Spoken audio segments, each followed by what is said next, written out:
Section 4 on zeros of a polynomial.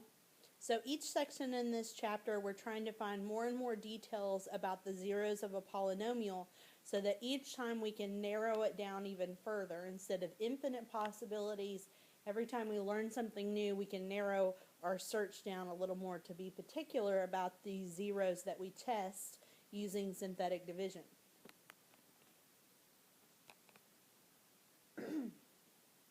So the first thing we're going to look at is the rational zero theorem, and it describes how the leading coefficient and constant term of a polynomial function can be used to determine a list of all possible rational zeros. Okay, so the possible zeros here are going to be the positive and negative factors of the constant term over the factors of the leading term. So we're going to factor the constant term and list all of those numbers out. We're going to factor the leading term, list all those numbers out, and then divide those to find any possibilities using those combinations of numbers. So in example 1, we're going to do that, and then we're going to use those possibilities to find the ones that are actually the zeros of this polynomial. So we're going to take the factors of 8 and divide by the factors of 3. So it's always positive and negative factors of the constant over the factors of the leading term. So I'm going to list out everything that multiplies to get 8. So that's going to be 1 and 8 and 2 and 4.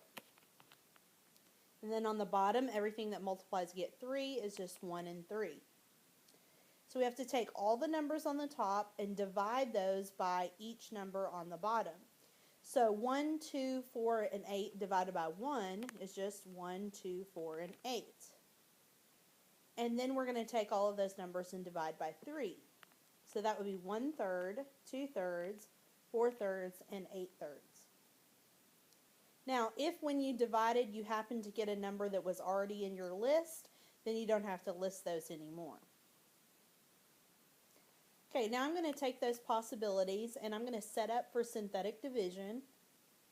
And I like to use logical methods when I'm testing these. I'm not just going to jump around each term, picking random ones each time. I always start with +1, -1, +2, -2, etc., and go in that order. Remember that each time that you actually find a solution, it simplifies your equation. You don't have to start from the top again. You can continue from the simplified equation. So I'm going to start with +1. So we bring down the first number. 3 times 1 is 3, plus a -7 is -4, times 1 is -4, plus -22 is -26, times 1 is -26. And I can see here that I'm not going to get a zero remainder. Sometimes you'll be able to tell really fast, oh, this isn't working out. I'm not going to be able to get the zero that I need at the end. So this tells me that 1 is not a solution to this polynomial. So I'm going to erase the work I've done, and I'm going to try -1. Or you can start a new synthetic division if you want to rewrite. So first number comes down. 3 times -1 is -3. Plus -7 is -10, times -1 is 10, plus -22 is -12, times -1 is +12, and again I can see I'm not going to get a zero remainder, so that means that -1 is not a solution. So we keep going. +2. Bring down your 3. 3 times 2 is 6.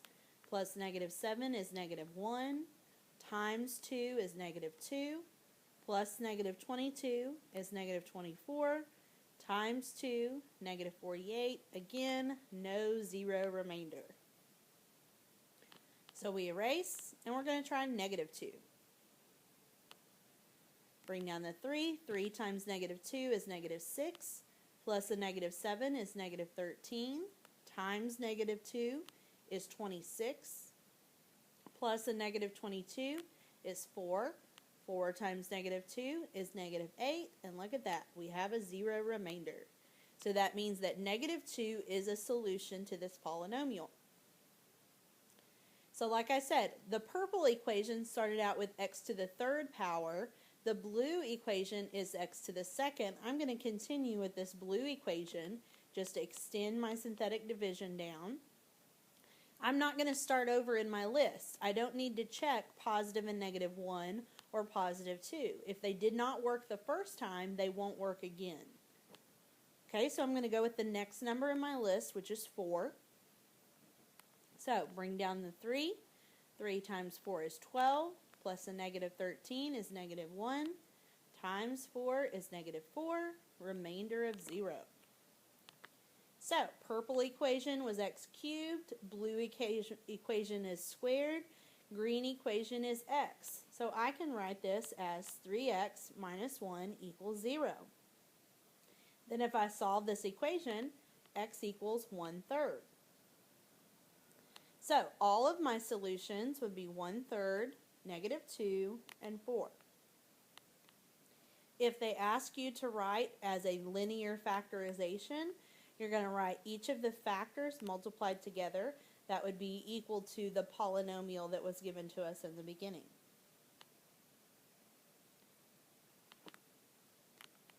Okay, next is Descartes' rule of signs. So René Descartes was a French mathematician in the early 1600s. He is the inventor of the Cartesian plane, or the coordinate plane, and he also made this rule of the rule of signs. He figured out that for polynomial functions, you could determine how many positive solutions and how many negative solutions there are by counting the number of sign changes in the polynomial. So the first rule is that the number of positive real zeros equals the number of sign changes in the function, or less than that by an even integer. So we will count the number of times that the sign changes in the polynomial, like from positive to negative or from negative to positive. Whatever that number is, we're going to subtract 2 until I can't do that anymore. So for example, if I count 4 positive sign changes, there could be 4, 2, or 0. So it's in increments of 2. Or 6, 4, 2, 0. If it's an odd number like 3, it would be 3 or 1. It would be 5, 3, or 1, and so on. For the negative solutions, we have to change the function by substituting a negative x in place of all the x's and simplifying.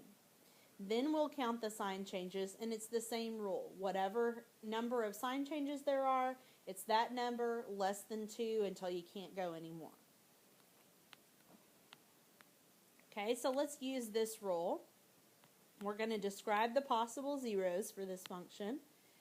So we're going to start with the number of positive zeros. So what we do is we count the number of sign changes. So I go from a negative to a positive, that's one sign change. From a positive to a negative is another, and negative to positive is another. So I have a total of 3 sign changes in this polynomial. So if there are 3 sign changes, then it can be 3 or 1 positive zeros. They're always in increments of 2. So there will never be 2 positive solutions for this one. It will either be 3 or 1. Okay, now for negative zeros, we have to replace every x with a negative x in our function. So this would be negative 5 times negative x cubed plus negative x squared minus a negative x plus 5. So what I always remember when simplifying this is if the negative x is raised to an odd exponent, then it's going to change the sign in front or be an opposite sign. If the exponent is an even exponent, it's going to stay exactly the same. So this is going to become positive 5x to the third plus x squared plus x plus 5. Okay, then I'm going to count the number of sign changes, and this stays positive all the way throughout, so that means there are 0 sign changes and 0 negative zeros. So for this function, it will either have 3 or 1 positive zeros, and it will have 0 negative zeros. Next thing we're going to look at is complex zeros. So remember, a complex number is a combination of a real and an imaginary number. So a plus bi, a is the real part, bi is the imaginary. So if a complex number is a solution to a polynomial, then its conjugate is also a zero. And by conjugate, all we have to do is change the sign of the imaginary part of the problem. Some things to remember from algebra about imaginary numbers. I is what represents an imaginary numbers. It equals the square root of -1. And so also I squared equals -1. So we may have to substitute this into some of our problems to simplify. Okay, example 3 wants us to write a polynomial of least degree with the given zeros. So this is the opposite of what we've been doing. We've been solving polynomials and writing what the zeros are. They're giving us the zeros this time, and they want us to write the equation. So if these are the zeros, then x equals 5, x equals -2, x equals 3i, and x equals -3i. Since those are the solutions, then the factors will be x minus 5, x plus 2, x minus 3i, x plus 3i. So now what we're going to do is multiply these together, FOILing 2 at a time, and then we'll distribute and collect like terms until we've multiplied everything out, and that will be our polynomial that has these solutions. So I'm going to start by FOILing the first two. So x times x will be x squared, outside will be 2x, inside -5x, last -10. So that's it for the first one. We're going to keep those in parentheses because we're not going to be done multiplying. Okay, now FOILing the second two, first times first will be x squared. Outside, x times 3i will be 3ix. Inside, -3i times x will be -3ix. And then last, -3i times 3i will be -9i squared. Okay, so now I'm going to collect like terms and clean this up a little bit. In the first parenthesis, I can combine the x's, so that will be x squared minus 3x minus 10. In the second parenthesis, notice that 3ix's in the middle are going to cancel. On the end, I have -9i squared. Well, I know that I squared is equal to -1. So then that's -1 times -9 will become a +9. Okay, so now we're going to distribute. I'm going to take the second set of parentheses and distribute that into the first. So x squared times x squared will be x to the 4th. X squared times -3x will be -3x cubed. X squared times -10 will be -10x squared. Now we're going to distribute the 9 into the first parenthesis. So 9 times x squared will be 9x squared. 9 times -3x is -27x. 9 times -10 is -90. So now when we collect like terms, I've got some x squareds in the middle that I can put together. And I'll have x to the 4th minus 3x cubed minus x squared minus 27x minus 90. So this is a polynomial function that would have solutions of 5, -2, 3i, and -3i.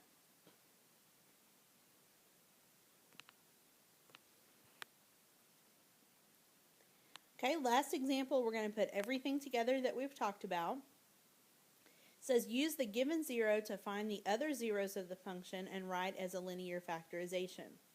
So they're giving me a polynomial function and they're telling me that 5i is a solution. So if 5i is a solution, -5i is a solution. This is the rule for complex zeros. Okay, I'm going to find out the possible solutions for this polynomial. I'm going to list out the number of positive and the number of negative zeros. And then we're going to use all of those things to help us solve using synthetic division. So first, the number of possible zeros, or the actual possible zeros, are going to be plus and minus the factors of 75 over the factors of 2. So the factors of 75 are 1 and 75, 3 and 25, 5 and 15. The factors of 2 are 1 and 2. So all of the possibilities will be 1, 3, 5, 15, 25, and 75. And then 1 half, 3 halves, 5 halves, 15 halves, 25 halves, 75 halves. Hopefully we don't have to use those ugly fractions on the end. Okay, now we're going to count the number of positive zeros. So the number of positive zeros is equal to the number of sign changes in the polynomial. In this polynomial, it's positive all the way across, so there are 0 sign changes. So that means there are going to be 0 positive solutions. So since I know that, I won't try any positive numbers in my synthetic division. I would only try negative numbers. Okay, so for the negative solutions then, we're going to substitute a negative x in place of all the x's. So 2x cubed would then become negative 2x cubed. If it's an odd exponent, it's going to change the sign in front. Even exponent, keep the sign. Odd exponent, change, and then keep. So this time, I count 3 sign changes. So there could be 3 or 1 positive solutions, or negative solutions, sorry.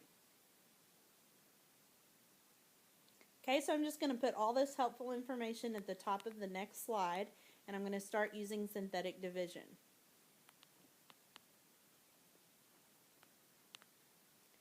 Okay, so here are my coefficients of the polynomial. Remember, if you're missing any terms, make sure you put placeholders. Now I'm going to start with the solutions that they gave me, 5i and negative 5i. Start with 5i. When you're dealing with imaginaries in synthetic division, make sure you go slow and be very careful. So I'll bring my 2 down. 2 times 5i is 10i. 10i plus 3 is just 3 plus 10i. Just pretend the I is a variable. You can't add those two together. Now I'm going to multiply both of these times 5i. So 3 times 5i is 15i. 10i times 5i would be 50i squared, which is a negative 50. So 15i minus 50. Notice here that when I add, the 50s will cancel and be left with 15i. 15i times 5i will be 75i squared, which is negative 75. And I have a remainder of 0, which I should get because they told me that 5i is a solution. So I'm going to continue from here, and I'm going to try negative 5i now. If they hadn't given me these solutions, then I would be going through my list of possibilities. Since they gave me these two, this is just going to simplify life using them to start with. So bring my 2 down. 2 times negative 5i will be negative 10i. Plus the 3i plus 10. The 10i's cancel. We're left with 3. 3 times negative 5i will be negative 15i. I'm going to have a remainder of 0. So the purple equation was x to the third. Blue equation was x squared. Green equation is x. So I actually don't even need to use synthetic division anymore because this is 2x plus 3 equals 0. So then if I solve this equation, x is going to equal negative 3 halves. So then we have negative 3 halves, 5i, and negative 5i are the solutions. If I was to write the factorization, which I didn't do, it would be 2x plus 3 times x minus 5i times x plus 5i.